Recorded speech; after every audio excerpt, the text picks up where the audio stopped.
Welcome, everybody, to the next episode of Chiefs Focus First and 10. You are here with JP and Caleb. Getting ready for this weekend, man. What's up? I'm doing good, man. How are you doing? I'm good, man. I'm good. Got cold out here, bro. I know it's cold in Kansas City and St. Joe. It's very cold. Yeah. Well, for here, That it's time of year, cold. unfortunately. Kind of snuck up on me. Yeah, it's 55, raining, wind blowing. I couldn't believe it. I thought, what the hell? 55? I would like some rain now for my car, so I don't have to take it anywhere to get washed. When it rains here, man, your car looks like acid rain. It's terrible. You can't Well, I see can nothing. imagine. It means Yeah, Vegas. Ugh. So, but yeah, it's going to be a nice cold winter, it looks like, for a while, for a change here. But yeah, man, looks like it's going to be a good game this weekend, man. We got It is, man. It's Raiders week. Raiders week. Part 2. Yeah, I heard some chatter, you know how the Raiders are talking about how they came in and just destroyed us the last time, they destroyed us. I don't know about that. I think it was a 7-point game, if I'm not mistaken, but yeah, I don't see that happening. This is not that defense. And for everybody out there that doesn't know our defensive stats right now, we're ranked 10th in points allowed. And if I'm not mistaken, by other matrix I've seen ranked 2nd and 3rd. So in defense. So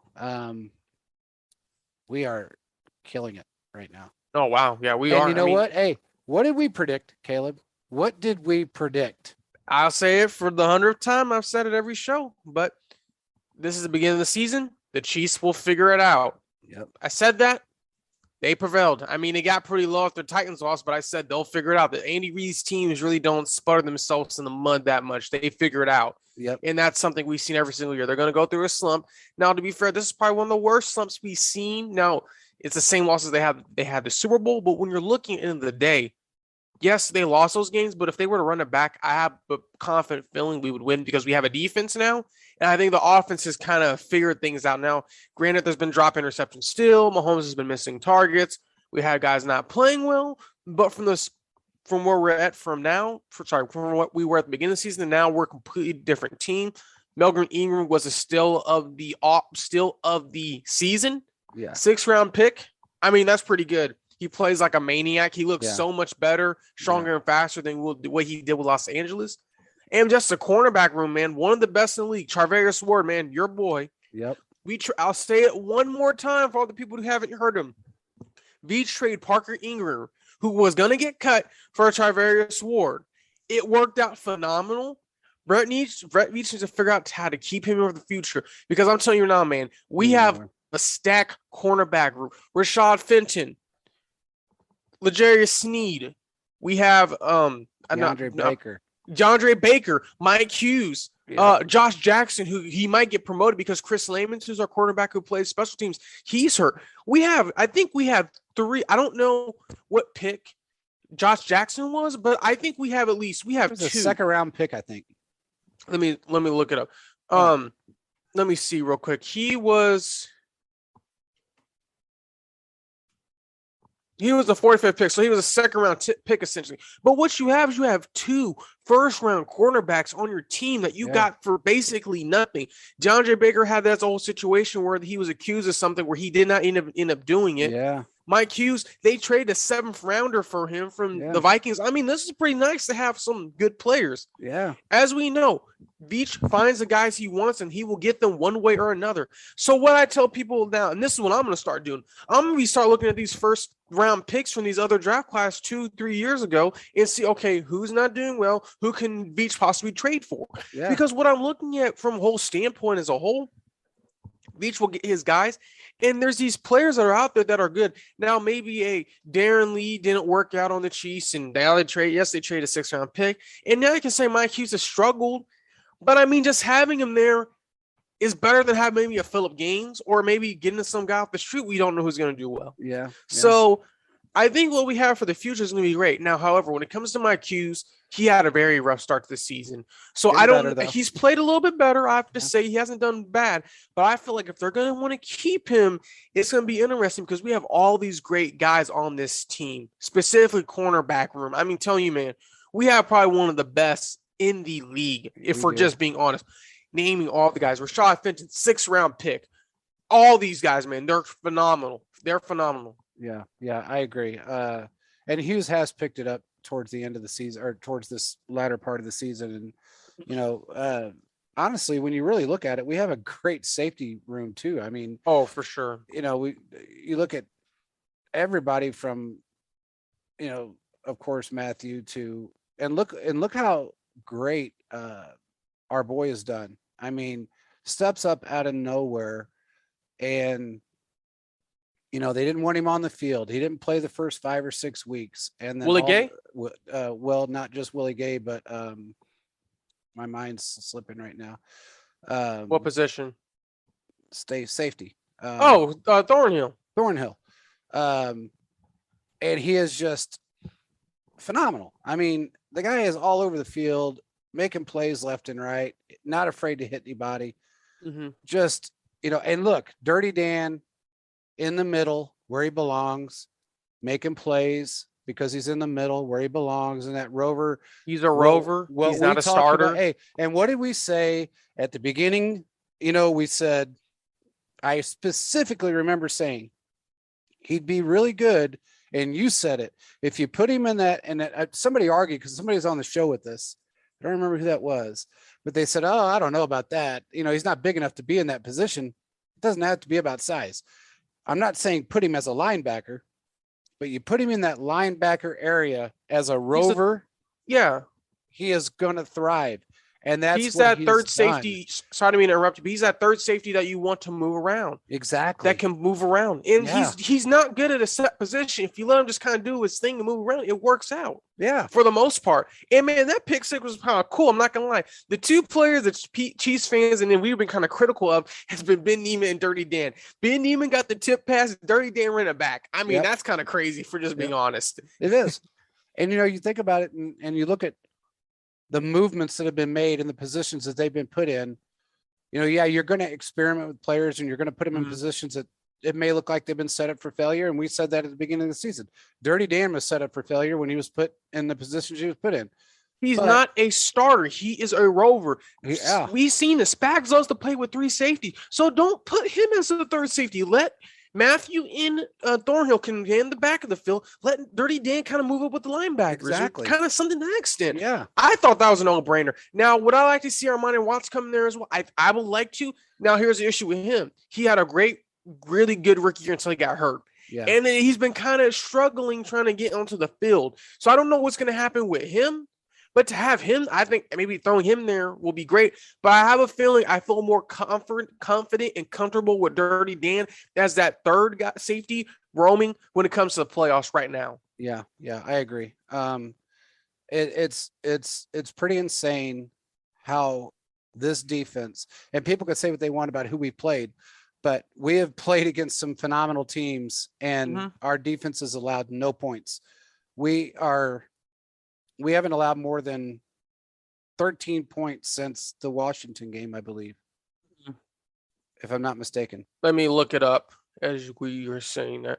Because when you're looking back just kind of as a whole, so when the Chiefs so basically kind of all started so we end up beating the Giants 20-17, beat the Packers 13-7, we beat the Raiders 41-13, we beat the Cowboys 19-9, we beat the Broncos 20-9. So we've had, in that span, only had one team score 17. The next highest has been 14. Yeah. Other than that, the lowest has been 9. Yeah. So we've done a pretty good job as a defense. Yeah. What? 10.5 is what it's basically averaging. We're averaging about 10.5 per win for them. And that's probably a little lower because the Giants, we won by 3. Yeah. But they have done pretty well for the most part. Yeah. That month of November was kind of like, we got to get everything back on track. And now that we're in December, it's kind of like, okay, since we're on track, we need to figure out what we're going to do in order to keep pushing this next level. And I believe that falls on the offense because we need the offense to be dominant like they were at one time. Because as we see, Mahomes' 7 passes of his have been off the receiver's hands. Now, Mahomes will say, well, I could throw it better because that's who he is. He's a team guy. But when you're looking at some of those passes, Tyreek should have caught him. Yeah. I know that passed a little bit behind Marcus Kemp. I felt like you should have caught it, but that's just me. I mean, when you look at Travis Kelce, he maybe You can say here or there, but what I say this, and I'll say it from the beginning of the season, let's get this out of our system now before we get into the playoffs. Yeah. If we can get into the playoffs and play perfect ball and know what we're doing, it's going to make everything better. We don't want to be the Buffalo Bills that were Week 5 champions. Last year, the Raiders were Week 5 champions, and look where they ended up. The Bills are Week 5 champions, and we're Week 5 champions this year, and they are struggling. Yeah. They are struggling, my friend. They are, man. That's why I feel like the Chiefs were to run it back, they would smack them. Yeah. If we're just being honest. The Chiefs would smack him, and Josh Allen would not be acting like a superstar. Yeah. Well, he's not acting like one right now. I mean, no. He just played a team that ran the ball 32 times in a row. And I know that the win was there and that was a factor, but it's kind of like you got to figure something out. The win was in our game. And I would like to say this too. When Mahomes had that snow game, he was throwing passes in the air, and I was kind of surprised. Now I know the win wasn't as bad as from this game that the Bills just played to the Chiefs game, but sometimes you got to figure some stuff out because it seemed like I didn't really get to watch the game, but from what I kind of took from it, they were just kind of they didn't do great, and they just couldn't win the trenches. The Buffalo Bills are just not tough enough. If we're just being honest, they beat the Chiefs on a bad day. They beat the Chiefs on a bad day, and that's their Super Bowl. But from what we're seeing now from this standpoint is that if they can't continue to push through these difficult times, they're going to be struggling, man. There's still a chance the Chiefs could take the number 1 seed. Now, do I think it's going to happen? I mean, it just kind of depends. But from what we're seeing from the standpoint, it's a really good possibility. Very high. Teams out there right now that can take the number 1 seed of the Patriots and the Chiefs, in my opinion. The Chiefs can. Seriously. Yeah. So if we're looking at their schedule, man, all they have to do is beat the Raiders, beat the Chargers. I think if they win those 2 games, they have the division wrapped up. Now, it's kind of just, we'll see. But they need to beat the Raiders. They need to beat the Chargers. They need to beat the Steelers, the Bengals, and Broncos. So they need to win their next 5 games, all against AFC opponents. This is crucial. This is very crucial because if we beat the Raiders, that's important. We beat the Chargers, we'll split the season series. Thursday night football game. You know, that next Sunday against the Steelers, my friend. 325 against the Steelers. The Steelers, if we beat them, that's good for us because the Steelers beat the Ravens. Yeah. The Ravens, as Mike Tomlin said, are predictable. You know what they're going to do. Yeah. The real test, I think, will come against the Cincinnati Bengals. The Cincinnati Bengals have been a hot, streaky team this year. They've been able to win some games, and they have also lost some close games. I think the Chiefs can beat them, but they're going to have to play a great game. Then we wrap up the season. Game. Yeah, no, you're not wrong, man. And then we would wrap up the season at the Broncos. If we can win those next 5 games, I think we'll be at 13 and 4. 13 and 4. I think that's prime position. Now, when we look at like another team's schedule, like the Ravens, just kind of looking at their schedule, they have the Packers, the Bengals, the Rams, and the Steelers. So they could easily drop 2 of these next 4 games coming up for them. They could probably drop 3 of those because they've lost to some bad possible. Teams. Yeah. Mm-hmm. Yeah, it's very possible. Now, when we're looking at the Bills, they've got an easy schedule looking forward. Well, they play the Buccaneers. So we'll see what happens there. I'm just saying that game's They play the Buccaneers, then they play the Panthers, which I think they can win. Then they play the Patriots, the Falcons, and the Bills. I see them losing 2 of those next 5 games. Yeah. I think they're going to lose to the Buccaneers, and I really think the Patriots are going to get the season sweep on them. And the Jets might be able to pull something crazy. You never know from that standpoint. Yeah, now Miami is one of those teams that can always pull something out of their butt too. You just never know what Miami's going to do. That is very true, man. Miami's one of those sneaky teams that can come out of nowhere. Like look how many times they beat the Patriots when they had Tom Brady, and you know Belichick is you always had that nemesis team. We had it for a long time with Pittsburgh. We had it a long time with the Colts, and it's just one of those teams that you just never know. I don't think Pittsburgh can beat us. They don't have the team. Oh no, now. They can't touch us. No, I think Big Ben's going to get benched for the rest of the year because right now they were losing 23-0 at halftime. Yeah, I think it's done for him. Yeah, this is his last year for sure. Yeah, well, yeah, it's kind of was confirmed. Yeah, it's his last year. Yeah, he's done. He should have been done last year. I don't know why he even came back. I think it's just more ego than it is anything else. And I understand you don't want to lose like that, and he's had some good moments.